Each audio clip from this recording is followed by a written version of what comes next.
আসসালামু আলাইকুম রহমতুল্লাহ।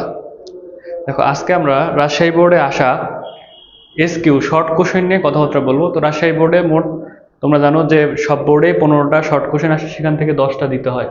তো আমরা 15টায় দেখবো যে কত সহজ প্রশ্ন আসছে, এবং এগুলো মোটামুটি তোমার এমসিকিউ টাইপ এবং হচ্ছে যে সৃজনশীলের যে আসে না ওই রকম প্রশ্ন আর কি, বুঝছো? আচ্ছা দেখো, প্রথম প্রশ্নটা কি বলছে যে অন ভাগ এর ভ্যালুটা 2 + √5 দেওয়া আছে, সেটা হলে এর মানটা কত। তো এখানে তোমাকে প্রথমে একটু এ রাশিটাকে সাজাইতে হবে যে অন ভাগ এ, এটা হচ্ছে তোমার √5টা আগে লিখবা। এটা হচ্ছে তুমি যদি ক্যালকুলেটর মান দাও এটার মানটা বড় হবে এটা থেকে। আমরা জানি যে বড় মানটা সবসময় একটু আগে লিখতে হয় এইসব ক্ষেত্রে। তো এখন দুই পাশে যদি আমি কি করি, উল্টায় দেই, তাহলে এটাকে লেখা যায় অনডিভাইডেড √5 প্লাস হচ্ছে 2। তো এটার দেখো, তো এইসব অঙ্কের ক্ষেত্রে আমরা জানি যে অনুবন্ধীতে উপর নিচে গুণ করতে হয়। তাহলে আমরা এটা যদি লিখি যে বা এর ভ্যালুটা অনডিভাইডেড √5 প্লাস 2, তাহলে এইটার অনুবন্ধী কত বলো তো? জাস্ট এই পার্টটা চেঞ্জ হয়ে নেগেটিভ হবে, তাহলে ওইটা দিয়ে উপর নিচে তুমি গুণ করবা। তাহলে √5 এটা -2, এখানেও √5 -2। তো উপর নিচে গুণ করার ফলে দেখো নিচে কিন্তু একটা সূত্র পড়তেছে a² - b²। তাহলে a = √5 -√2 a² - b², অর্থাৎ একবারে লেখা যায় কিন্তু √5 হোল স্কোয়ার মাইনাস হচ্ছে 2a²।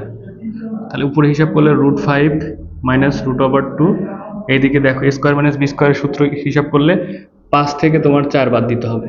তো 5 থেকে 4 বাদ দিলে জানো যে 1 থাকবে। তাহলে অতএব a এর ভ্যালুটা কি দাঁড়ালো যে √5 মাইনাস হচ্ছে 2, বুঝছো? তাহলে এটা সরাসরি বলতে পারো যে অন ভাগে এর ভ্যালু এটা হলে এমসিকিউ সিস্টেমে ওইটার হচ্ছে যে জাস্ট হচ্ছে তোমার √5 বড়টা আগে হয় আর ছোটটার নিচের চিহ্ন, ছোটটার আগের চিহ্ন চেঞ্জ হয়, ছোটটার আগের চিহ্ন চেঞ্জ হয়, এটা শর্টকাটে বলে দেওয়া যায়। ঠিক আছে, খ নাম্বারটা কি বলছে? খ নাম্বার তোমার দেওয়া আছে m² প্লাস n², এটার ভ্যালু হচ্ছে 4mn। 4mn হলে তোমার একটা রাশি চাইছে কি, উপরে m² n² চাইছে হচ্ছে m² ভাগ n², এটা হচ্ছে n² ভাগ m², এটার ভ্যালুটা হট। তো দেখো আমরা হচ্ছে ওই রাশিটাকে প্রথমে লসাগু নিব, তারপরে সিম্পলিফাই করলে হয়ে যাচ্ছে যে ভাই লসাগুটা হচ্ছে m² n²। তো নিচে দেখো এটা থেকে n² কাটা যাচ্ছে, m² পড়ে থাকে, এটা দিয়ে এটাকে গুণ করলে m⁴ প্লাস এটা m² কাটা যাচ্ছে, তাহলে এটা হচ্ছে n⁴ হয়ে যাচ্ছে, n⁴। তাহলে হিসাব করো তো কত আসে।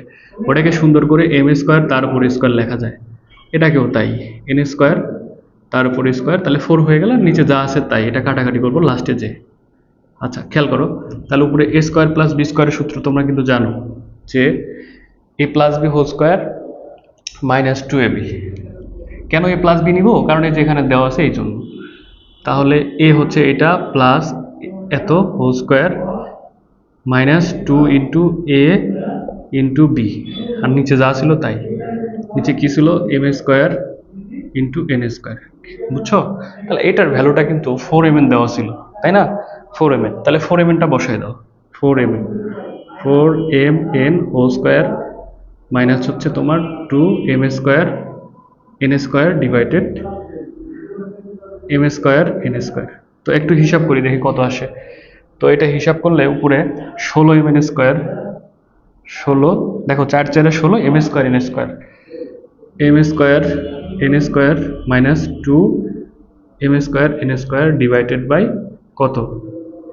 m² n²। তো 16টার থেকে 2টা m² n² বাদ দিলে 14টা থাকবে, তাই না? 14, তাহলে 14m² n², নিচে যা ছিল তাই। তাহলে এটার ভ্যালুটা জাস্ট তোমার চাইছে, তাহলে কি করবো, এটা কাটাকাটি করে দিবা, দিলে এটার ভ্যালুটা আসবে তোমার কত? 14। ঠিক আছে, তো এটার কোনো শর্টকাট নাই, এইভাবে করে খুব দ্রুত তোমাকে করতে হবে আর কি। তাহলে দেখো এটা কি বলছে, tan 90° মাইনাস a, এটা ইকুয়ালস টু √3 হলে a এর মানটা চাইছে যে a এর ভ্যালুটা কত। তো তো এটা আসলে কিভাবে করা যায় দেখো, 90 ডিগ্রির সাথে যদি বেজোড় গুণিতক থাকে তাহলে চেঞ্জ হয়ে ওর বন্ধু বা সহ অনুপাত বসে যায়। তাহলে টেনের সহ অনুপাত বিপরীত অনুপাত দুটাই কিন্তু কট। কট এটা ফার্স্ট কোয়াড্রেন্টের এ বসে গেল √3। ঠিক আছে, তাহলে কট কত ডিগ্রি ভ্যালু √3? কট 30 ডিগ্রি, বুঝছো? তাহলে এটা হচ্ছে কট 30 ডিগ্রি ভ্যালু, সরি কট হচ্ছে তোমার 30 ডিগ্রি ভ্যালু √3, 30 ডিগ্রি। আচ্ছা, তাহলে সেখান থেকে দেখো এই দুটো তুলনা করব, তাহলে এ এর ভ্যালুটা 30 ডিগ্রি, এর ভ্যালুটা 30 ডিগ্রি। শেষ।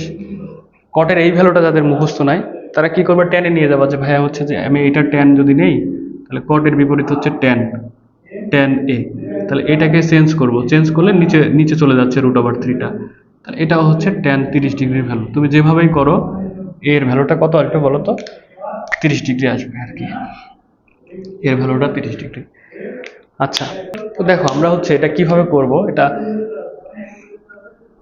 তাহলে cos টু দি পাওয়ার 4 এ এটা এই পাশে রাখবো, তাহলে এটাকে লেখা যায় 1 মাইনাস কজ স্কোয়ার এ। এটা একটু এইভাবে সুবিধা হয়, তুমি অন্যভাবেও করতে পারো। তাহলে এটা হচ্ছে দেখো cos টু দি পাওয়ার 4 এ, এটাকে লেখা যায় 1 মাইনাস কজ স্কোয়ার এ কে বলা যায় sine square A, sine square A.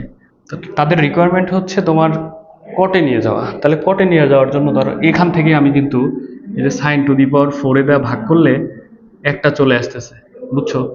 Sign to the পাওয়ার 4 এ দিয়ে উভয় পক্ষে ভাগ করলাম, ভাগ করার পর দেখো এই পাশটাতে কি আসতেছে, এই পাশটা কিন্তু আমাদের অলরেডি কট টু দি পাওয়ার 4 চলে আসছে 4 এ। তাহলে এটা দুইটা সাইন এখানে কাটলে তোমার শুধু সাইন স্কোয়ারে পড়ে থাকে, সাইন স্কোয়ারে। 1 ভাগ সাইন স্কোয়ারে যদি উপরে পাঠায় দেয় সেটা কোসেক স্কোয়ারে হয়ে যায়, বুঝছো? সেটা কত হয়ে যায়? কোসেক স্কোয়ারে। তাহলে এই কোসেক স্কোয়ারে কিন্তু বলতে পারো 1 প্লাস কট স্কোয়ারে, বুঝছো? তার আর এক লাইন লিখি, cot to the power 4 A, cot to the পাওয়ার 4 এ এটাকে লেখা যায় 1 প্লাস কট স্কোয়ারে, কট স্কোয়ারে। তাহলে সূত্রটা আমি লিখে দেই, cosec square A minus cot square A equals to 1, cosec square A minus cot square A, cot square A এটার ভ্যালুটা কিন্তু 1। তো ওখান থেকে লিখছি 1 প্লাস কট স্কোয়ার এ এটার ভ্যালুটা। তাহলে এটার ভ্যালু জাস্ট এখান থেকে আমি লিখছি, এভাবে রিপ্লেস করে দিচ্ছি এটা। তো রিপ্লেস করে দেওয়ার পর এক পাশে নিলে কিন্তু তোমার এটা চলে আসতেছে, আর কি দেখাতে হবে? তাহলে বলো তো দেখি, cot to the power 4 A minus হচ্ছে কট স্কোয়ার এ, এটা ইকুয়ালস টু 1, এটাই হচ্ছে অ্যান্সার। কথা বুঝছো? তাহলে এটা একদম ইজি প্রশ্ন। বলছে যে 500 টাকার বার্ষিক 10 টাকা হার মুনাফায় বার্ষিক 1 বছরে মুনাফার হারটা 10%, 5 বছরের মুনাফা কত? মুনাফা বলতে সরল মুনাফা, বুঝছো? তো সরল মুনাফা বের করতে বলছে যে 500 টাকায় 10% হার রেটে 5 বছরের মুনাফাটা কত, বা সরল মুনাফা। তা তোমরা সূত্র কিন্তু জানো যে সরল মুনাফা আই ইকুয়ালস টু মুনাফা I equals to P N R, পিতে প্রিন্সিপাল, এনতে বছর, আরতে রেট। তাহলে 500 ইন্টু কয় বছরের জন্য? 5 বছরের জন্য। রেটটা কত? যে 10%, 10 ভাগ 100, পার্সেন্টটাকে আমরা ইয়ে করে লিখলাম। তাহলে দেখো এই দুইটা শূন্য কেটে দিলা, তাহলে 5 5 25, 25 ইন্টু 10, তাহলে 25, তাহলে 25 একে 25 আর ওই শূন্যটা 250 টাকা হচ্ছে কি 3x square minus 5x plus 2। তাহলে এখানে এফ অফ তোমাকে দেখাইতে বলছে যে যদি -1/3 বসাই দাও, এফ অফ -1/3 বসাই দাও, তাহলে এই ভ্যালুটা 4 এর সমান পাবা। তো তুমি ক্যালকুলেটরে প্রথমে চেক দিয়ে বসাই দিবা, তারপরে হিসাব নিকাশ করলে কিন্তু এটা পাবা আর কি। তাহলে এটা সমাধান আমরা যাচ্ছি না। 2 3 5 7 বি একটা সেট দেওয়া আছে যেটা 4 থেকে শুরু হয়েছে, 7 4 5 6 7।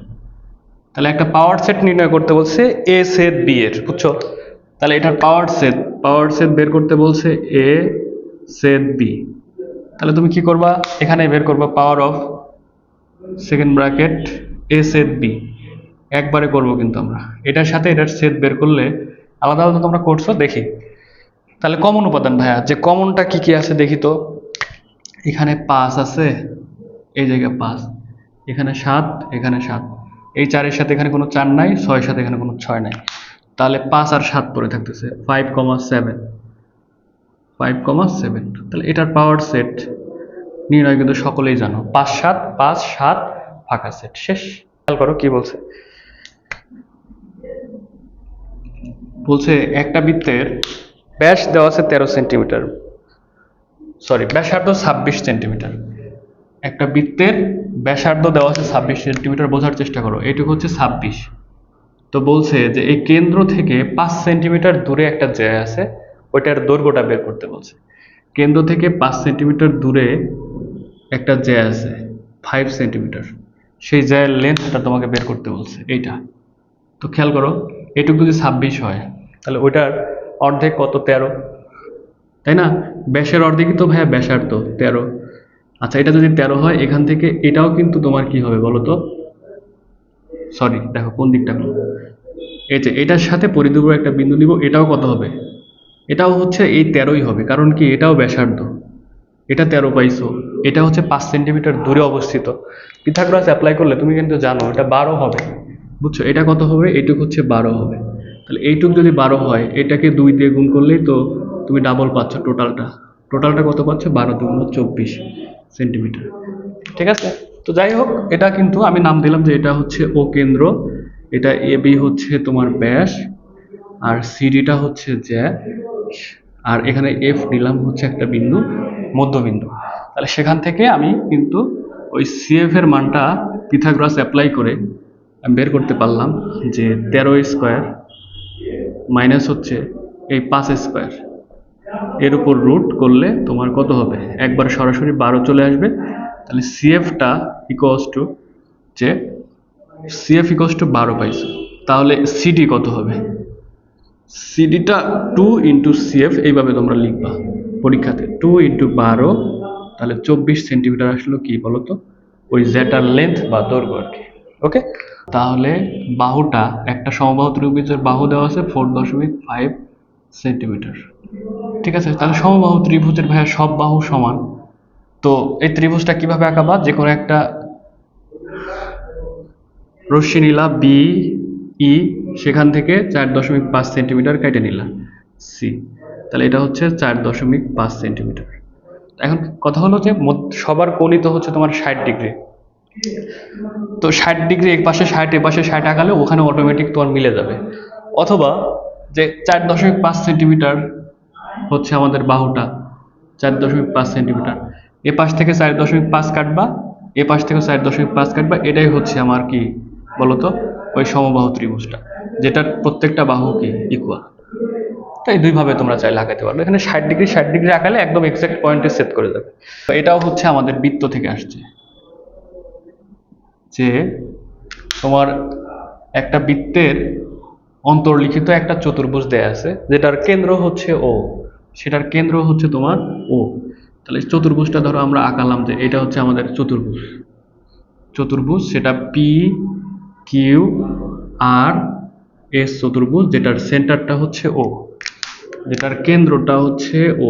এবার বলছে যে দেখো, প্রশ্নে বলা আছে যে কিউ ও এস 100 ডিগ্রি, কোণ কিউ ও এস এটা দেওয়া আছে 100 ডিগ্রি, বুঝো কিউ ও এস, তাহলে আমরা এটা যোগ করে দিই, কিউ ও এস, এইটা আমরা যোগ করলাম, তাহলে এইটা হচ্ছে 100 ডিগ্রি, কিউ ও এস 100 ডিগ্রি। এখন বলছে কিউ আর এস কত, কোণ কিউ আর এস কত, এটা ইকুয়ালস টু হট।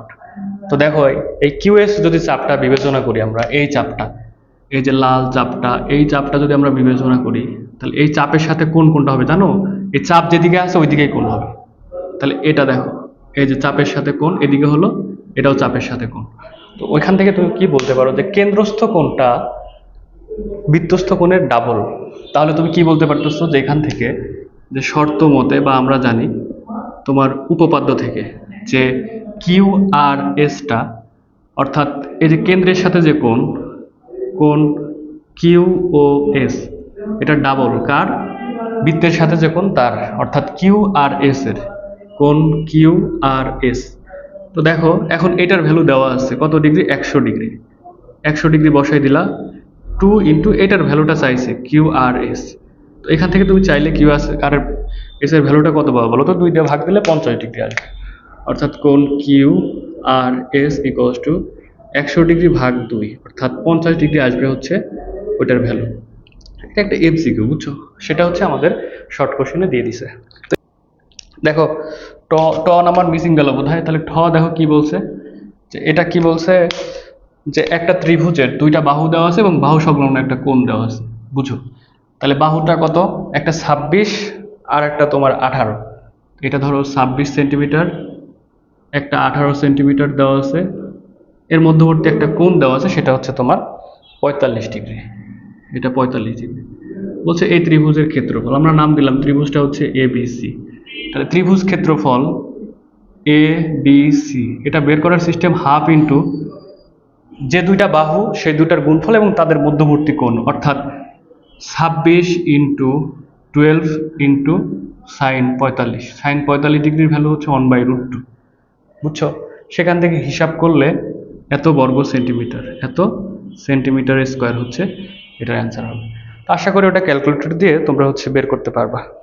দেখো দুইটা সংখ্যার অনুপাত দেওয়া আছে 4:5, সরি 5:6।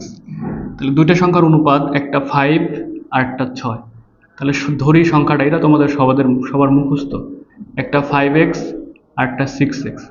তাহলে এদের লসাগু গসাগু সংখ্যা দুটো সবাই জানো। লসাগুটা হচ্ছে যে ভাইয়া কমনটা x, আনকমন কি 5 আর একটা হচ্ছে 6, তাহলে 30xটা লসাগু। আর গসাগুটা শুধু কমনটা x। তাহলে এবার দেখো প্রশ্নে কি দেওয়া ছিল, প্রশ্নে তোমার হচ্ছে লসাগুর মান দেওয়া ছিল 150। তাহলে 30x এর ভ্যালুটা দেওয়া ছিল 150। তাহলে শর্ত মতে 30x ইকুয়ালস টু 150। তাহলে x ইকুয়ালস টু, তুমি যদি ভাগ দাও 30 দিয়ে, 30 শূন্য শূন্য কাটা দাও 5, 3 5 15, x এর মান 5। এইটাই হচ্ছে সেই গসাগু, এটাই হচ্ছে কি গসাগু চাইছে 5। সংখ্যা দুইটা চাইলে কি হতো, 5 এখানে বসে দিতে, তাহলে 25 হতো, আর একটা হচ্ছে 5 6 30 হতো। ভুল হয়েছে। দেখো 8টা সংখ্যা দেওয়া ছিল, সেটার গড় দেওয়া ছিল 16.5, 16.5। সেই 8টা সংখ্যাকে 8 দিয়ে ভাগ করলে এটা হচ্ছে, এখানে একটা সংখ্যা মিসিং ছিল, বুঝছো? যোগ করবে ক্যালকুলেটর, এই সংখ্যাগুলো যোগ করলে 146 আসবে। 146 প্লাস এক্স, এই 8 দিয়ে গুণ করলে কত হবে? 132। 132, সেখান থেকে এক্স এর ভ্যালুটা ওই পাশে তুমি বিয়োগ করে দেখবা 14 আসছে আর কি। দেখো আমি আর যোগ বিয়োগ হাতে করতেছি না, -14 আসছে। এখন এটা ওখানে ইনপুট দিব, তাই না? ইনপুট দিব। এখন কথা হলো যে এই যে ডাটাটা দেয়া আছে, এটার আর মধ্যক চাইছে। তো মধ্যক নির্ণয়ের একটা কন্ডিশন, প্রথম কন্ডিশন হচ্ছে ভাইয়া ছোট থেকে বড় সাজানো, তাছাড়া কিন্তু ঝামেলা ক্রিয়েট হয়ে যাবে। তো দেখো সবচেয়ে ছোট সংখ্যাটা কিন্তু -14, তাহলে -14টা আগে লিখলাম। লেখার পর ওখান থেকে খুঁজে বের করবা ছোট কোনগুলো, 11 13। এগুলো কাজ দ্রুত করতে হবে, 11 13। তারপরে দেখো আরো আছে নাকি, 19, তারপরে 21 26 27 29, 21 26 27 29। তো এখন মধ্যক হচ্ছে দেখবো যে এটা তোমরা সূত্র দিয়ে করতে পারো, তো সূত্র দিয়ে করতে হবে। দেখো কয়টা পদ আছে, 1 2 3 4 5 6 7 8।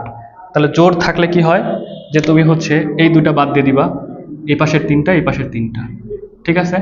তাহলে বাদ বাকি যে দুইটা পড়ে থাকে এটাকে 2 দিয়ে ভাগ করতে হবে। আর যদি দেখি বেজোড় সংখ্যক পদ ছিল, তাহলে এই পাশের 3টা বাদ দিতাম, এই পাশের 3টা বাদ দিলাম, এটা মধ্যক হতো।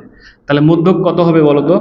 মধ্যক হিসাব করলে মধ্যক 19 প্লাস 21, একে 2 দিয়ে ভাগ করতে হবে।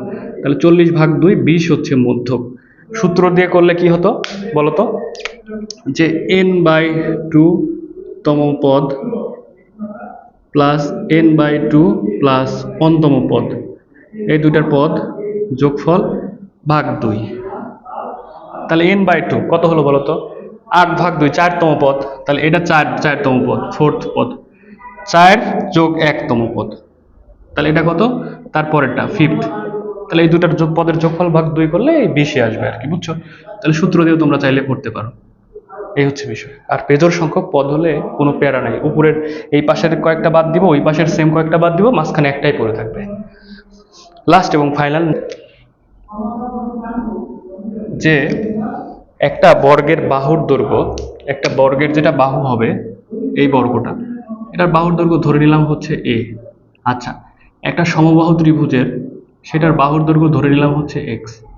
তাহলে তারা শর্ত বলছে, শর্ত মতে যে এই বাহুটা, এই বাহুর দৈর্ঘ্যটা, বর্গের বাহুর দৈর্ঘ্যটা সমবাহু ত্রিভুজের বাহুর একটা দৈর্ঘ্যের দ্বিগুণ 2x এত হলে তাহলে ক্ষেত্রফল দ্বয়ের অনুপাত, অর্থাৎ প্রথমটার এরিয়া ডিভাইডেড দ্বিতীয়টার এরিয়ার অনুপাতটা তোমাকে চাইছে। তো দেখো A1 আমরা বের করি যে ভাইয়া A1টা হচ্ছে বর্গের ক্ষেত্রফল, A2টা হচ্ছে সমবাহু ত্রিভুজের ক্ষেত্রফল। তাহলে এটার এরিয়া বাহু স্কয়ার অর্থাৎ A স্কয়ার, আর এটার এরিয়া √3/4 বাহু স্কয়ার অর্থাৎ x স্কয়ার। এখন এই যে এই শর্তটা রিপ্লেস করে দিই, a ইকুয়ালস টু 2x। তাহলে a এর জায়গায় 2x বসাইলে কত হয় দেখো, 2x হোল স্কয়ার ইন্টু এই যে নিচের 4টা কিন্তু উপরে যায় গুণ হয়ে যায়, 4 ডিভাইডেড বাই √3x স্কয়ার। আচ্ছা, এবার এক কাজ করো তো, দেখো কি হয় যে 4x square into 4 divided by √3x square. তো এখন এই যে x স্কয়ার কাটা যাচ্ছে, 4 4 16 ডিভাইডেড √3, 16 ডিভাইডেড √3। তাহলে A1 ইস টু A2, এটার রেশিওটা কত, 16 ইস টু √3। এই হচ্ছে বিষয় আর কি। তো মোটামুটি কোশ্চেনগুলো কিন্তু সবই সোজা আসছিল, মোটামুটি পারার মতো। হ্যাঁ, একটা প্রশ্ন এরকম দেয়নি যে তোমাদের একটু কষ্ট হবে বা ভাবতে হবে। অন্যান্য বোর্ডের হয়তো দু একটা কঠিন আসছে, তো আমরা আস্তে আস্তে ওগুলোর সমাধান ইনশাআল্লাহ দেওয়ার চেষ্টা করব। সবাই ভালো থাকো, সুস্থ থাকো, সামনের কোনো ক্লাসে দেখা হবে। আল্লাহ হাফেজ।